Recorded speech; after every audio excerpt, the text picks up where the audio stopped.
싸우는 심리학 제4부 병든 사회와 정신건강 1. 현대인의 정신건강 사랑을 철회하는 부모들 프롬 역시 대부분의 심리학자와 마찬가지로 인간 심리에 미치는 부모의 절대적인 영향력을 부정하지 않는다.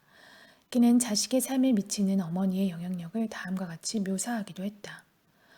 어머니는 사랑의 기적을 일으킬 수도 있다. 그러나 어느 누구도 어머니만큼 깊은 상처를 주지는 못한다. 프롬의 말처럼 어머니와 아버지, 즉 부모는 사랑의 기적을 일으킬 수도 있고 자식에게 치명적인 상처를 줄 수도 있다. 사람은 부모를 선택할 수가 없음에도 태어나서부터 상당한 기간 동안 부모로부터 거대한 영향을 받으면서 자라난다. 물론 부모가 자식 사랑을 어지간히만 해준다면 이는 그다지 큰 문제가 아닐 수 있다. 하지만 요즘의 부모들은 자식들에게 사랑보다는 상처를 주는 경우가 더 많다. 프롬은 현대 자본주의 사회에서의 부모의 사랑을 상당히 비판적으로 평가한다. 자식을 참으로 사랑하는 어버이가 얼마나 될 것인가? 부모가 자식을 사랑하는 것이 당연한 일이라기보다는 예외적인 사건이라고 해야 할 정도이다. 대부분의 사람들은 부모는 을의 자식을 사랑하기 마련이라는 통념을 가지고 있다. 물론 예전에는 그런 통념이 대체로 맞았을 것이다. 그러나 현대인들의 위태로운 정신건강은 자식을 건강하게 사랑하는 부모가 그리 많지 않다는 사실을 인정하지 않을 수 없게 만든다. 왜 요즘 부모들은 자식 사랑을 잘하지 못하는 것일까? 대부분의 심리학자들은 그 원인을 부모 관계에서 찾는다. 즉, 조부모가 부모를 잘 키우지 못해서 부모가 상처를 받았고, 상처 입은 부모가 자식들에게 또 상처를 주는 잘못된 양육이 대물림되었다는 것이다. 이런 논리에 따른다면 현대인의 정신적 고통의 궁극적인 원인은 원시시대의 최초의 부모들이 자식을 잘못 키운 데 있을 것이다. 그러나 이런 견해는 사회를 철저히 배제한 채 오직 개인 혹은 가족만을 들여다보는 편협한 시각을 반영한 것으로서 무지한 궤변이다. 부모를 병들게 만드는 기본 원인은 사회에 있다. 사람까지 상품화된 현대 자본주의에서 사람들은 타인은 물론이고 자기 자신까지도 상품으로 취급한다. 부모라고 이런 흐름에서 예외일 수는 없다. 현대 자본주의 사회는 부모들마저도 의식적이든 무의식적이든 자식을 상품으로 여기게 만든다. 자식을 소유하려 하고, 자식을 더 좋은 인간 상품으로 만들려 하고, 자식을 최대한 비싼 값에 팔려고 한다. 요즘의 부모들에게 자식이 부유해지고 출세하는 것은 결정적으로 중요하다.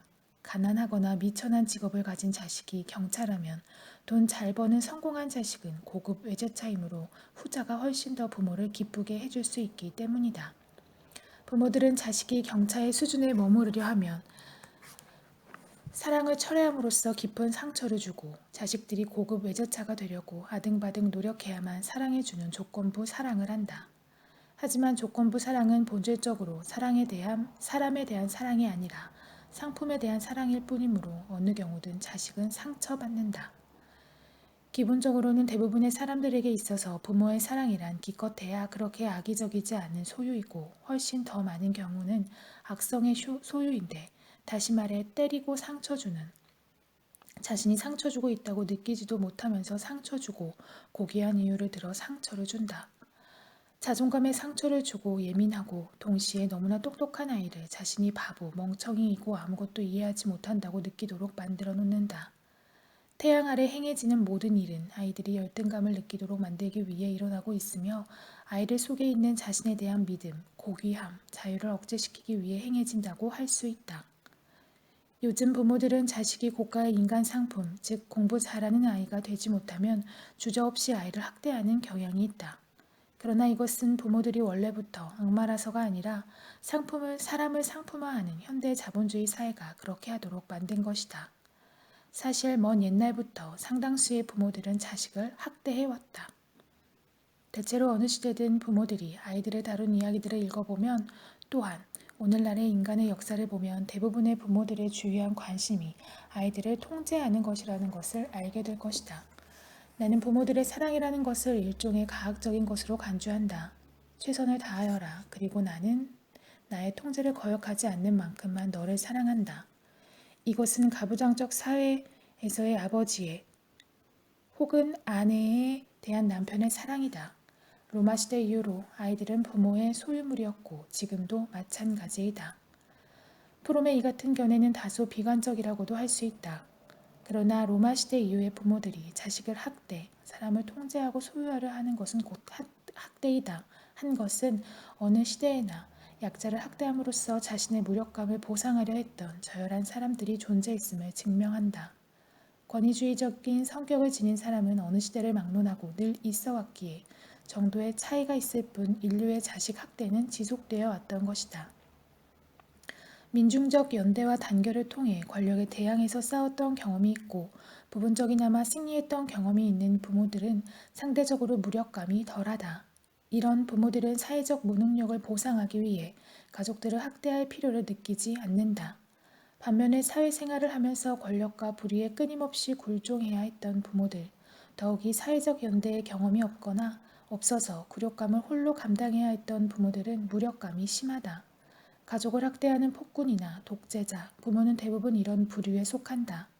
현대인은 행복하지 않다. 인간 본성을 실현할 수가 없는데 어떻게 행복할 수 있겠는가? 현대인은 행복하지 않으므로 삶을 사랑하지 못한다. 이런 현대인의 심리는 그대로 자식들에게 전달된다. 대부분의 어머니는 젖을 줄 수 있으나 꿀까지 줄 수 있는 어머니는 소수에 지나지 않는다. 꿀을 주게 되기 위해서는 어머니는 좋은 어머니일 뿐 아니라 행복한 사람이어야 한다. 삶에 대한 사랑과 마찬가지로 어머니의 불안도 감염된다. 이 두 태도는 어린애의 인격 전체에 깊은 영향을 미친다. 한국만 보더라도 젊은 층으로 내려갈수록 행복 지수가 낮아진다. 나이가 어릴수록 삶을 더 사랑하지 않는다.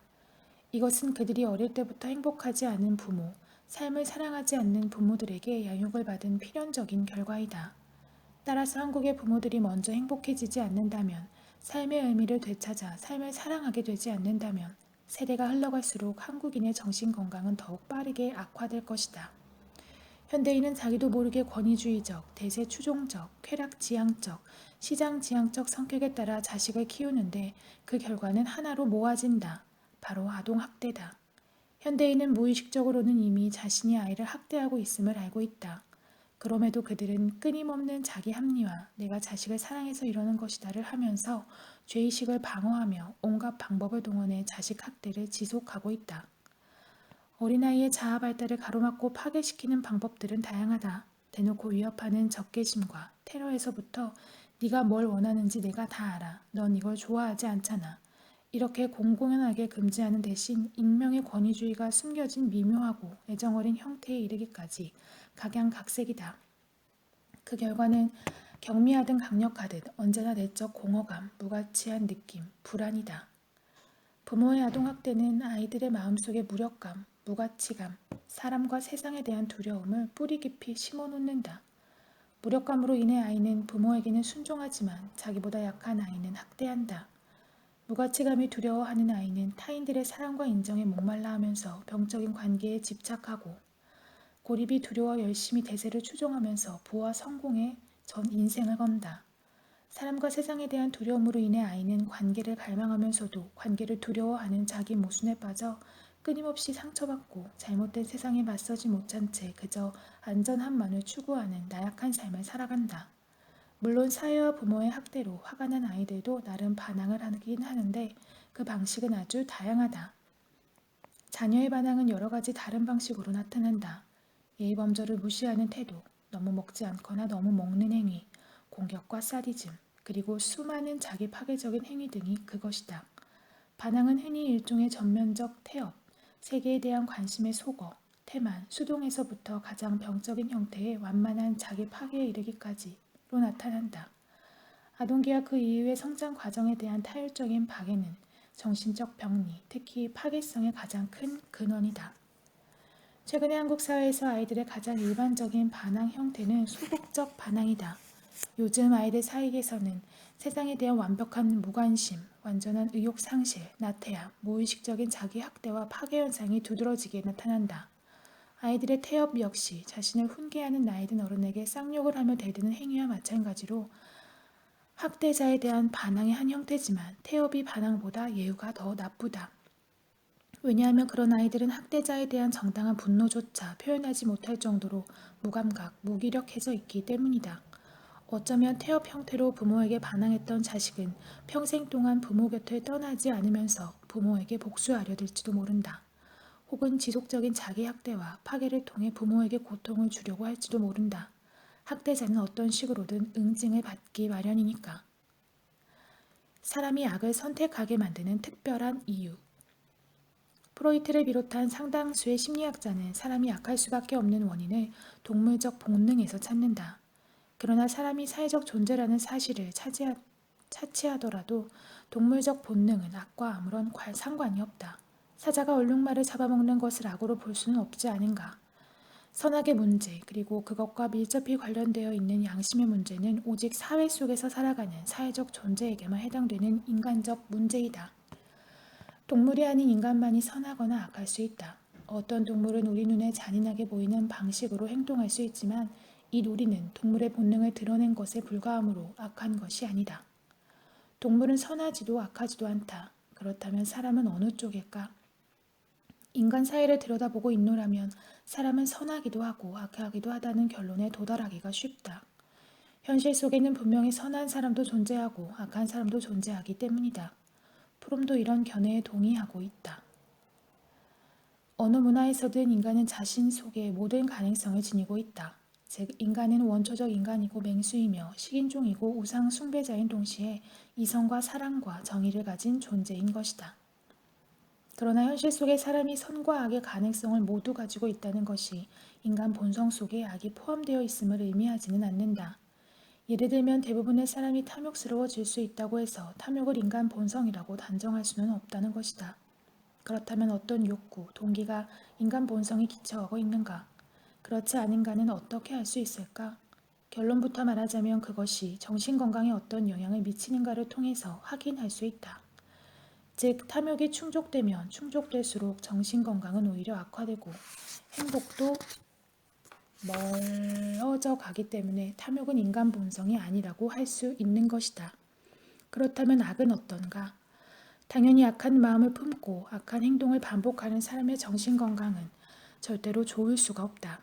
일찍이 프로이트가 지적했듯이 죄의식 혹은 죄책감은 정신병의 주요한 원인인데 이것만 보더라도 악이 정신건강과 반비례함을 알 수 있다. 인간에게는 사랑이라는 극히 뿌리 깊은 요구가 있기 때문에 늑대와 같은 행위는 필연적으로 죄악감을 일으키게 된다고 나는 믿는다 라고 말했던 프롬도 같은 입장이다.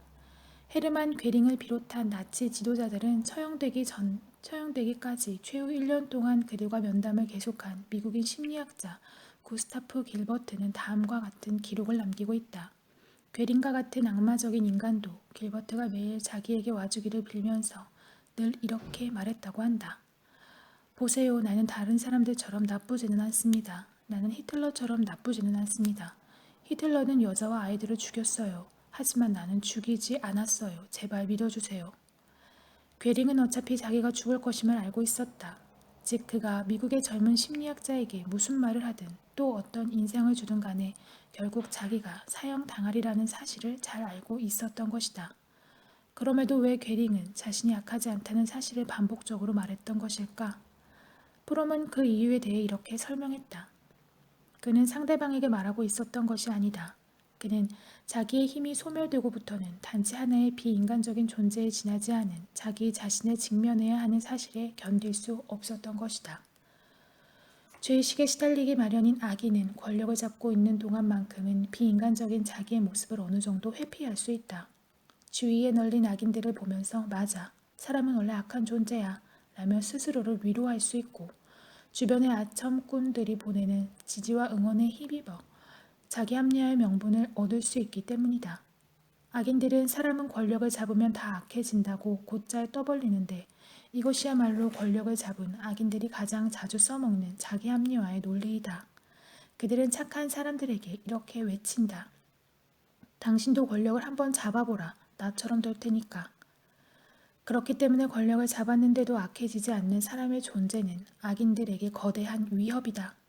그러한 존재는 악인들의 자기 합리화를 불가능하게 만들어 죄의식에 직면하게끔 한다.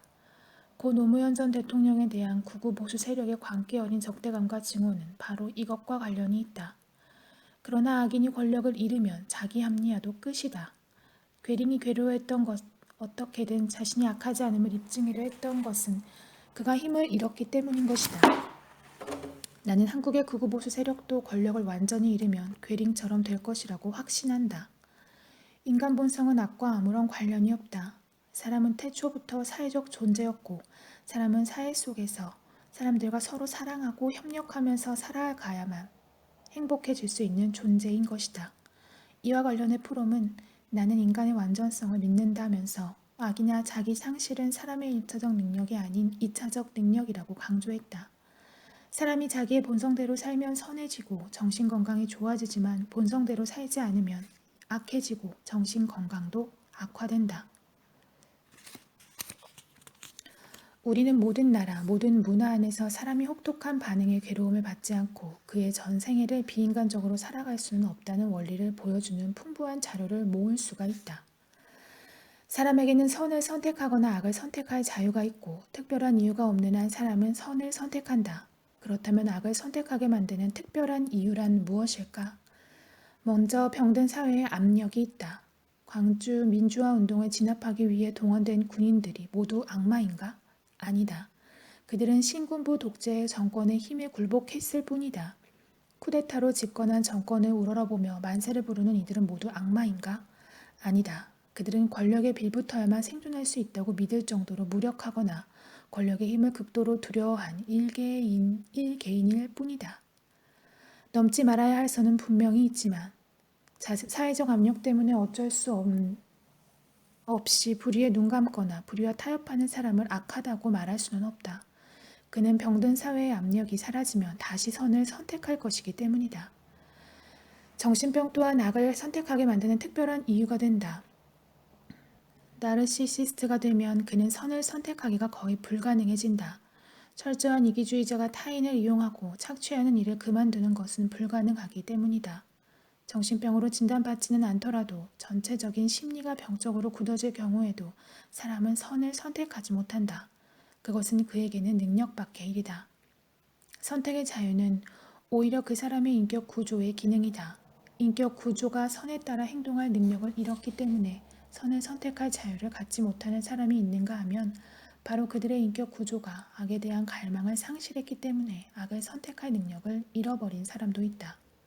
사실 전체적인 심리가 병적인 방향으로 굳어진 사람, 인간 본성에 기초한 동기가 아니라 병적인 동기를 기본 동기로 가지고 있는 사람은 정신병자이다.